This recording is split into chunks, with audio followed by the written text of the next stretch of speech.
In this lecture, we're going to talk about iterated integrals.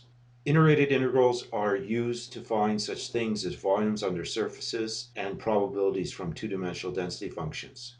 So to set the stage, we're often given a function of two variables, f, x, y, and what we want to do is integrate it over the two variables in some domain. There are two main cases, both of which will represent the volume under the surface generated from fxy. So in type 1 case, we integrate first with respect to y and then x. And we write this by putting the integral with respect to y on the inside. And so we work from inside outside. And since the integral with respect to y is done first, its limits can depend on x. So we evaluate the integral from c of x to d of x of fxy dy, thinking of x as a constant. We wind up with a function of x. We integrate that with respect to x.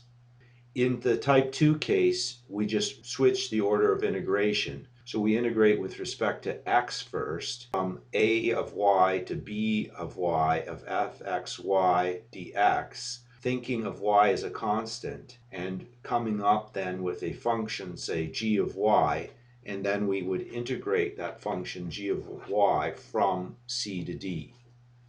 So for many problems you could use either a type 1 or a type 2, and you would pick which is most convenient. Very often in one way you would have to divide it up into many different subdomains, and in the other way maybe you do not have to. Let's take some examples. So for our first example, let's find the volume under the surface given by fxy is equal to x squared y over the region R, which is bounded by y is equal to the absolute value of x and the line y is equal to 4. The first step of this solution is to sketch this region R, which we have done here. So you can see we've got two boundaries for this region from the condition y is equal to the absolute value of x, that being y is equal to x and that being y is equal to minus x, and one from the line y is equal to 4. And what we want to do is we want to find the volume of f over that region. So you could think of a triangular cylinder going from there up to f. And so the second step is to pick which type. So we have a choice of either type 1 or type 2. What this really means is, are we first integrating with respect to y, or are we first integrating with respect to x? If we choose type 1, we're integrating first with respect to y. And so we're going from these lines, y is equal to minus x up to 4, as is drawn in the sketch now. And we have to divide this into two domains, because we have either y is equal to minus x up until x is equal to 0, or y is equal to x after. So this doesn't look like the best choice. So instead we'll consider type 2. In type 2, what we're doing is we're going horizontally. So we're integrating first with respect to x. And so what that means is we're kind of like integrating over these strips which are horizontal. Now what we have is the line y is equal to minus x. We really think of that as x is equal to minus y. And so our a of y is going to be minus y. And the other line which we're integrating the strip to is y is equal to x. But now we think of that as x is equal to y. And so b of y is equal to y. And we don't have to divide this region R into pieces. We could just do the whole region at one time. Step 3 is to form the integral. So we set volume is equal to the integral from minus y to y of x squared y dx. That's the inner integral. And then we integrate that over the possible y's, because we have to add up all these strips. And so that is from y is equal to 0 up to 4. Y is equal to 0 is the lowest possible y, and y is equal to 4 where everything ends. And now we just evaluate this using antiderivatives. And so what we can do is we can pull the y out of the integral, because we just think of that as constants. So we're really looking at the integral from 0 to 4 of y times the integral from minus y to y of x squared dx. And then that's all dy. Well, we know this antiderivative for the integral in the bracket is just x cubed over 3. So if we plug in y positively and minus y negatively, we're just going to wind up with 2 times y cubed over 3. But then we have a y out in front.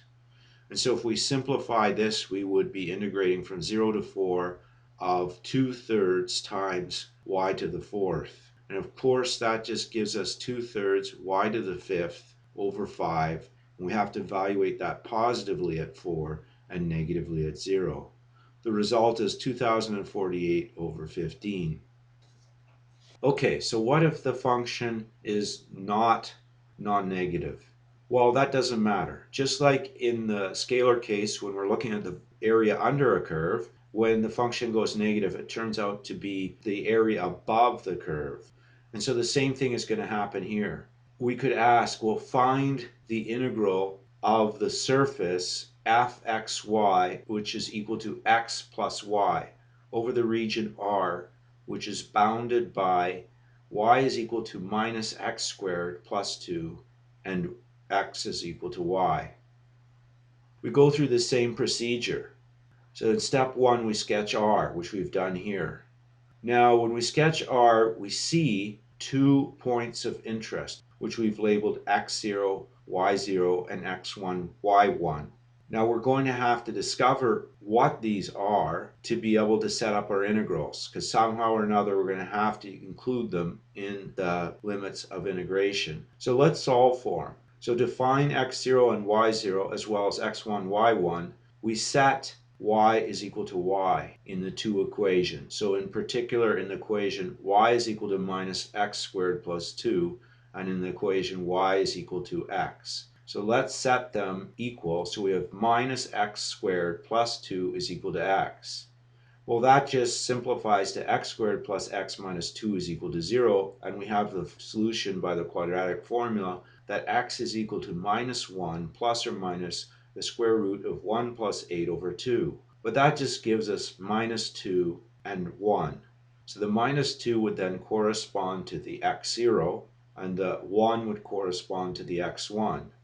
So now we can use either equation, more simply use y is equal to x, to find out that x0, y0 is minus 2, and x1, y1 is 1, 1. So the next step is we have to pick the type. Well, what we can see is if we're going to do horizontal strips, that is integrate with respect to x first, we're going to have to divide the region, basically at the level y is equal to y1.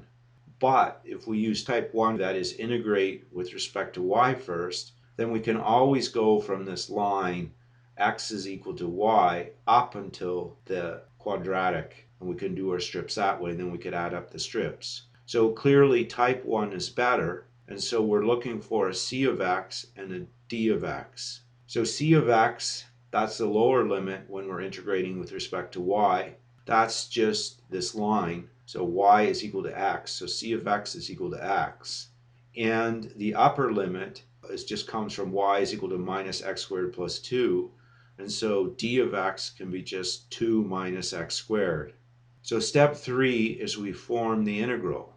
So this is equal to the integral from the lowest possible x, which is minus 2, up to the most positive x, which is x1, which is 1, of this inner integral where we do the strips, which corresponds to the integral from x up to 2 minus x squared of f, but f is x plus y, and then we do that dy dx.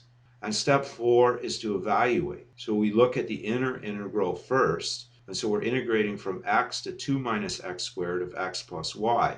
Well, by linearity of integration, we can just think of that as the integral of x and then add the integral of y. Well, x is just a constant, so we just are really integrating 1 for this first term. And the antiderivative for 1, of course, is just y. And so this first part will just be x times y evaluated positively at 2 minus x squared and negatively at x. In the second part, we have the integral of y, but the antiderivative then is just y squared over 2. And so we then have to evaluate y squared over 2 positively at 2 minus x squared and negatively at x. So when we do this for the first term, substituting in 2 minus x squared, we get 2x minus x cubed, because we multiply by x out in front. And then substituting in x, we get minus x squared. Similarly, when we substitute the upper limit in positively to y squared over 2, we get 4 minus 4x squared plus x to the fourth over 2. And we substitute x in negatively, we get minus x squared over 2.